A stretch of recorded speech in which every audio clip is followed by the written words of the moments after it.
अप्रैल 2026 के ईश्वरीय महावाक्य। आपको बता दें, आज की यह मुरली दादियों की डायरी से ले गई है। सुनते हैं मुरली का सार।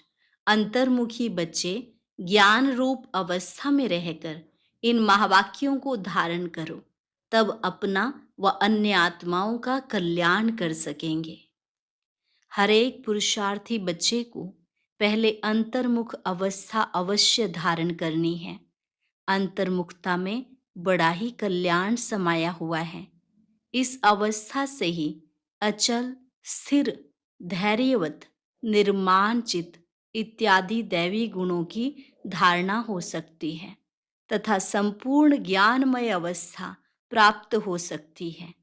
अंतर्मुख न होने के कारण वह संपूर्ण ज्ञान रूप अवस्था नहीं प्राप्त होती, क्योंकि जो भी कुछ महावाक्य सम्मुख सुने जाते हैं, अगर उसे गहराई में जाकर ग्रहण नहीं करते, सिर्फ उन महावाक्यों को सुनकर रिपीट कर देते हैं, तो वह महावाक्य वाक्य हो जाते हैं।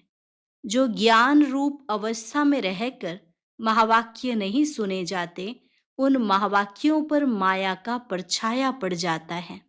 अब ऐसी माया के अशुद्ध वाइब्रेशन से भरे हुए महावाक्य सुनकर सिर्फ रिपीट करने से खुद सहित औरों का कल्याण होने के बदले अकल्याण हो जाता है।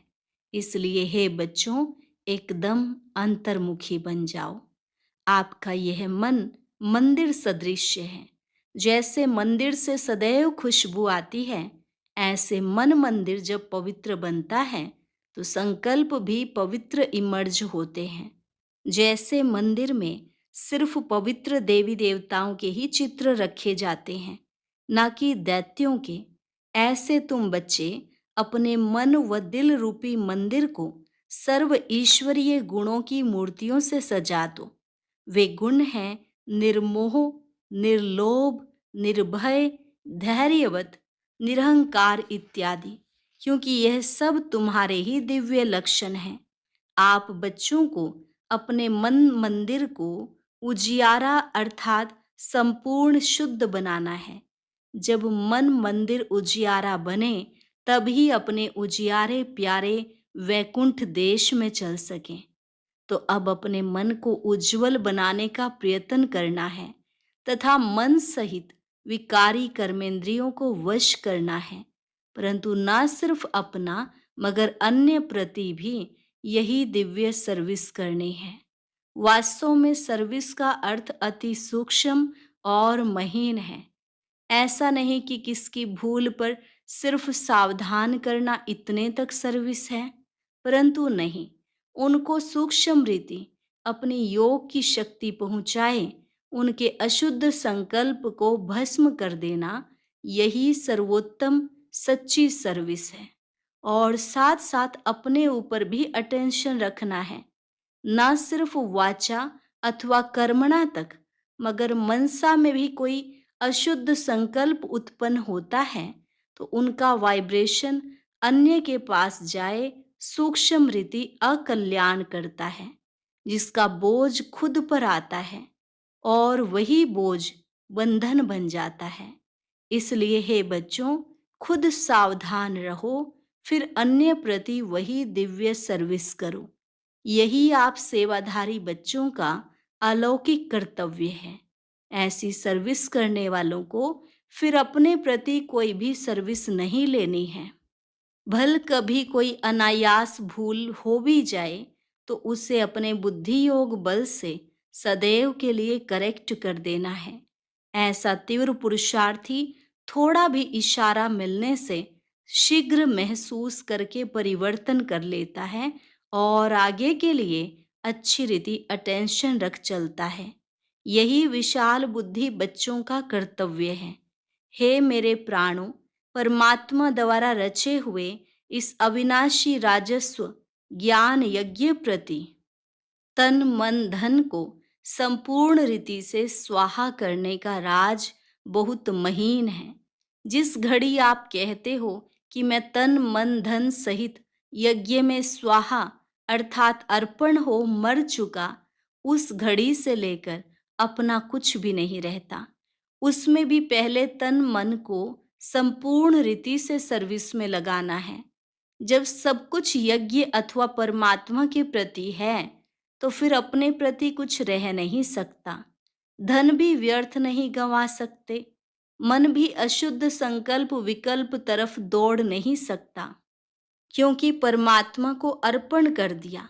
अब परमात्मा तो है ही शुद्ध शांत स्वरूप। इस कारण अशुद्ध संकल्प स्वतः शांत हो जाते हैं।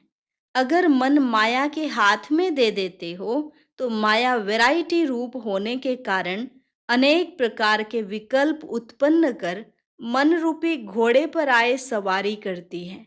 अगर किसी बच्चे को अभी तक भी संकल्प विकल्प आते हैं, तो समझना चाहिए कि अभी मन पूर्ण रीति स्वाहा नहीं हुआ है, अर्थात ईश्वरीय मन नहीं बना है। इसलिए हे सर्वत्यागी बच्चों, इन गुह्य राजों को समझ कर्म करते साक्षी हो। खुद को देख बहुत खबरदारी से चलना है। स्वयं गोपी वल्लभ तुम अपने प्रिय गोप गोपियों को समझा रहे हैं कि तुम हरेक का वास्तविक सच्चा प्रेम कौन सा है। हे प्राणों, तुम्हें एक दो की प्रेम भरी सावधानी को स्वीकार करना है, क्योंकि जितना प्रिय फूल उतना ही श्रेष्ठ परवरिश। फूल को वैल्यूएबल बनाने अर्थ माली को कांटों से निकालना ही पड़ता है।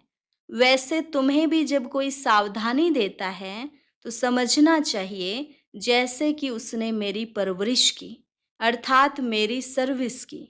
उस सर्विस अथवा परवरिश को रिगार्ड देना है। यही संपूर्ण बनने की युक्ति है।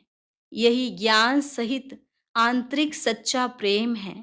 इस दिव्य प्रेम में एक दो के लिए बहुत रिगार्ड होना चाहिए। हर एक बात में पहले खुद को ही सावधान करना है। यही निर्माण चित अति मधुर अवस्था है।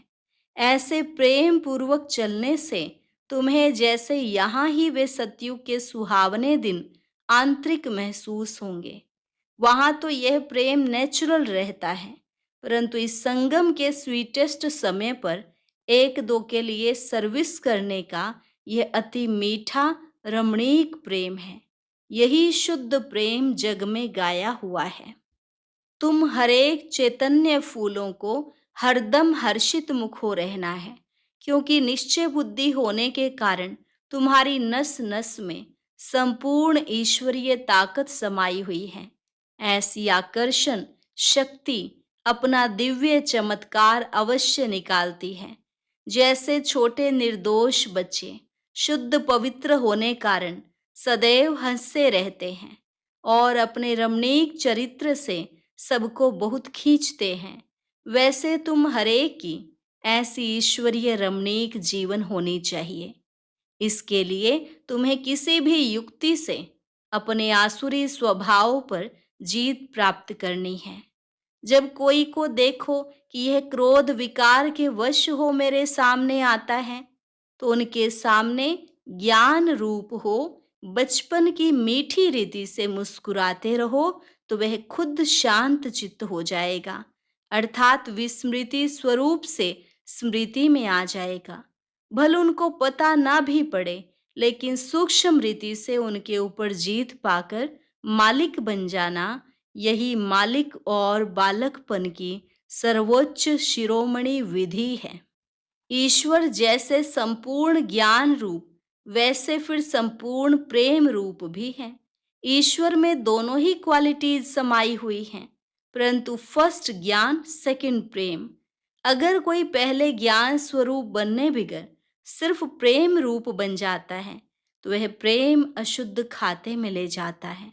इसलिए प्रेम को मर्ज कर पहले ज्ञान रूप बन भिन्न भिन्न रूपों में आई हुई माया पर जीत पाकर पीछे प्रेम रूप बनना है। अगर ज्ञान बिगर प्रेम में आए, तो कहाँ विचलित भी हो जाएंगे।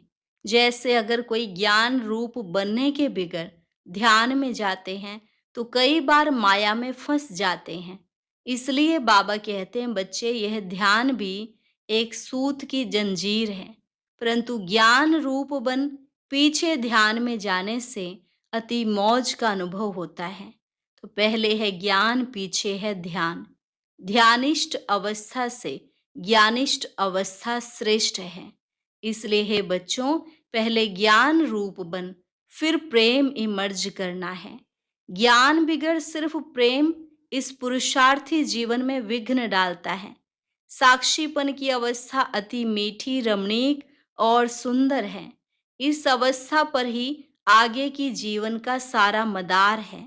जैसे कोई के पास कोई शारीरिक भोगना आती है, उस समय अगर वह साक्षी सुख स्वरूप अवस्था में उपस्थित हो, उसे भोगता है, तो पास्ट कर्मों को भोग चुकतू भी करता है और साथ साथ फ्यूचर के लिए सुख का हिसाब भी बनाता है। तो ये साक्षीपन की सुख रूप अवस्था पास्ट और फ्यूचर दोनों से कनेक्शन रखती है। तो इस राज को समझने से कोई भी ऐसे नहीं कहेगा कि मेरा यह सुहावना समय सिर्फ चुकतू करने में चला गया। नहीं, यही सुहावना पुरुषार्थ का समय है, जिस समय दोनों कार्य संपूर्ण रीति सिद्ध होते हैं।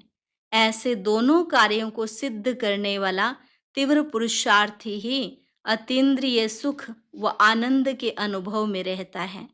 इस वैरायटी विराट ड्रामा की हर एक बात में तुम बच्चों को संपूर्ण निश्चय होना चाहिए, क्योंकि यह बना बनाया ड्रामा बिल्कुल वफादार है। देखो, यह ड्रामा हर एक जीव प्राणी से उनका पार्ट पूर्ण रीति से बजवाता है। भल कोई रोंग है तो वह रोंग पार्ट भी पूर्ण रीति से बजाता है। यह भी ड्रामा की नोंद है। जब रोंग और राइट दोनों ही प्लान में नूंधे हुए हैं, तो फिर कोई बात में संशय उठाना यह ज्ञान नहीं है, क्योंकि हर एक एक्टर अपना अपना पार्ट बजा रहा है। जैसे बाइस्कोप में अनेक भिन्न भिन्न नाम रूपधारी एक्टर्स अपनी अपनी एक्टिंग करते हैं, तो उनको देख किससे नफरत आवे और किससे हर्षित होवे, ऐसा नहीं होता है। पता है कि यह एक खेल है जिसमें हर एक को अपना अपना गुड व बैड पार्ट मिला हुआ है। वैसे ही इस अनादि बने हुए बाइस्कोप को भी साक्षी हो एक रस अवस्था से हर्षित मुखों देखते रहना है। संगठन में यह पॉइंट बहुत अच्छी रीति धारण करनी है। एक दो को ईश्वरीय रूप से देखना है। महसूसता का ज्ञान उठाए सर्व ईश्वरीय गुणों की धारणा करनी है। अपने लक्ष्य स्वरूप की स्मृति से शांत चित, निर्माण चित, धैर्यवत, मिठास, शीतलता इत्यादि सर्व दैवी गुण इमर्ज करने हैं। धैर्यवत अवस्था धारण करने का मुख्य फाउंडेशन वेट एंड सी। हे मेरे प्रिय बच्चों, वेट अर्थात धैर्य धरना, सी अर्थात देखना। अपने दिल भीतर पहले धैर्यवत गुण धारण कर उसके बाद फिर बाहर में विराट ड्रामा को साक्षी हो देखना है। जब तक कोई भी राज सुनने का समय समीप आवे, तब तक धैर्यवत गुण की धारणा करनी है। समय आने पर उस धैर्यता के गुण से राज सुनने में कभी भी विचलित नहीं होंगे। इसलिए हे पुरुषार्थी प्राणों, जरा ठहरो और आगे बढ़कर राज देखते चलो।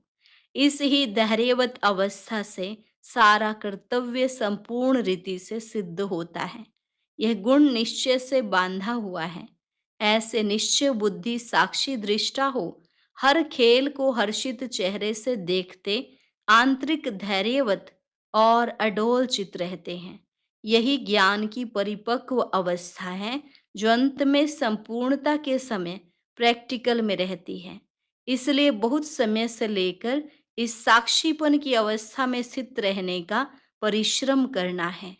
जैसे नाटक में एक्टर को अपना मिला हुआ पार्ट पूर्ण बजाने अर्थ आगे से ही रिहर्सल करनी पड़ती है, वैसे तुम प्रिय फूलों को भी आने वाली भारी परीक्षाओं में योग बल द्वारा पास होने के लिए आगे से ही रिहर्सल अवश्य करनी है।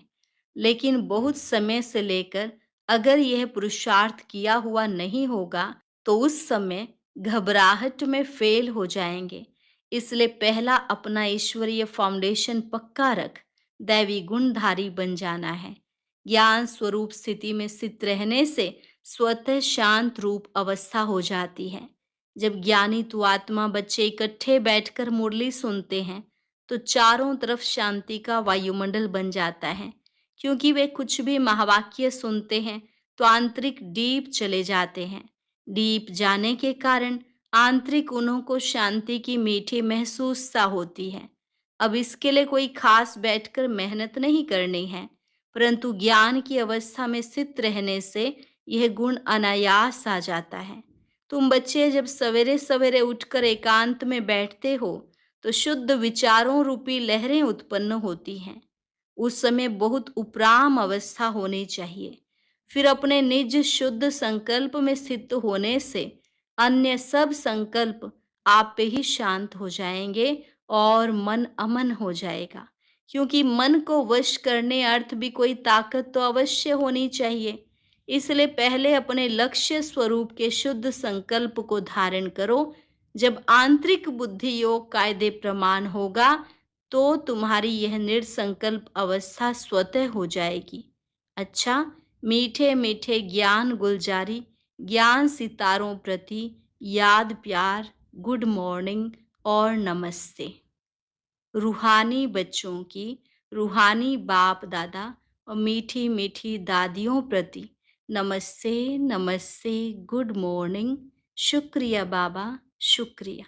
धारणा के लिए मुख्य सार। पहली पॉइंट, अपने लक्ष्य स्वरूप की स्मृति से शांत चित, निर्माण चित, धैर्यवत, मिठास, शीतलता आदि सर्वदैवी गुण धारण करने हैं। दूसरी पॉइंट, निश्चय बुद्धि साक्षी दृष्टा हो। इस खेल को हर्षित चेहरे से देखते आंतरिक धैर्यवत और अडोल चित रहना है। बहुत समय से लेकर इस साक्षीपन की अवस्था में स्थित रहने का पुरुषार्थ करना है।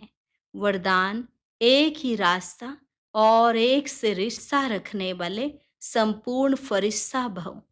एक ही रास्ता और एक से रिश्ता रखने वाले संपूर्ण फरिश्ता भव। निराकार व साकार रूप से बुद्धि का संग व रिश्ता एक बाप से पक्का हो तो फरिश्ता बन जाएंगे। जिनके सर्व संबंध व सर्व रिश्ते एक के साथ हैं वही सदा फरिश्ते हैं।